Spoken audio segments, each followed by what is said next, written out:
Mr. Lamine Sow, officer in charge of UNESCO Regional Office Abuja, says no fewer than 5 million girls from 10 states have been empowered on reproductive health, life-saving education, among others.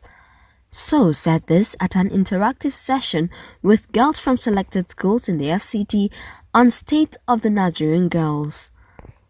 According to him, the empowerment is under the Our Rights, Our Lives, Our Future program in Abia, Benue, Cross River, Ebonyi, Kaduna, Imo, Lagos, Nasarawa, Taraba states and the FCT for 2018 to 2022.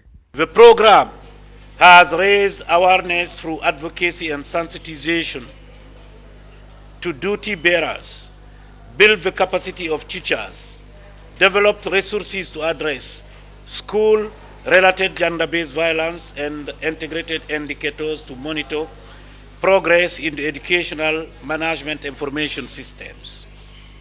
As a result of these interventions, over 5 million adolescent girls and young women have received life-saving education, information, and skills to make informed decisions about their sexual reproductive health, well-being, and achieve their potential.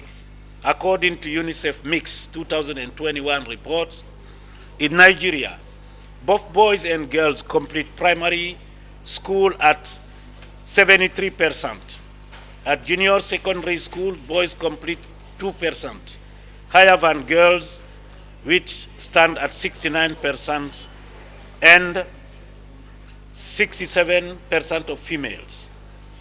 At senior secondary school, it is 57% for males against 51% for girls. Let me, on behalf of UNESCO, say a very big congratulations to all the girls here present this morning and all the girls in Nigeria and everywhere for the giants that are emerging in them.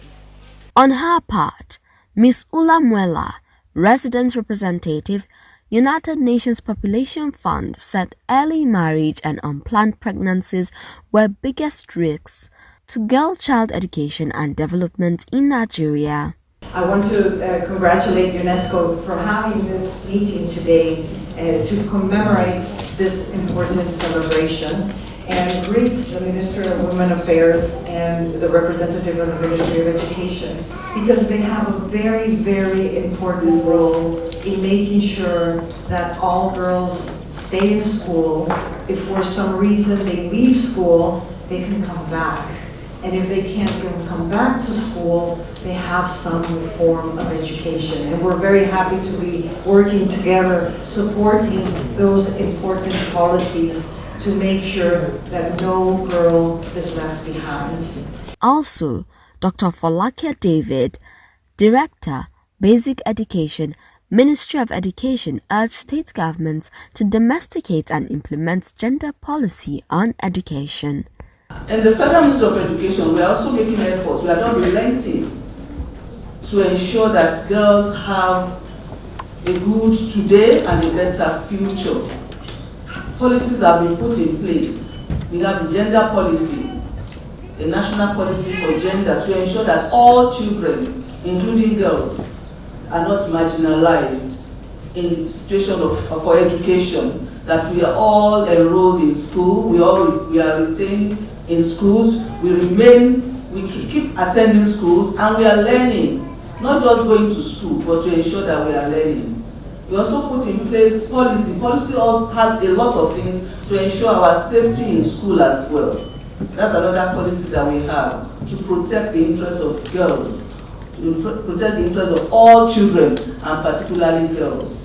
Also, Mrs. Mariam Shoaibu, Assistant Director, Child Development Department, Federal Ministry of Women Affairs, said the ministry and other development partners collaborate to ensure that out-of-school children return to school and remain in school.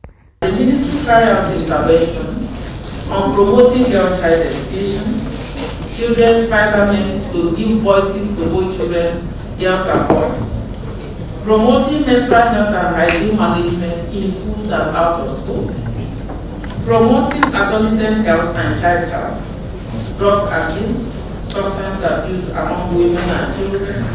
We also carry out intervention on mental health, menstruating gender into HIV among adolescents, and establishment of handbags in workplaces to take care of emergencies.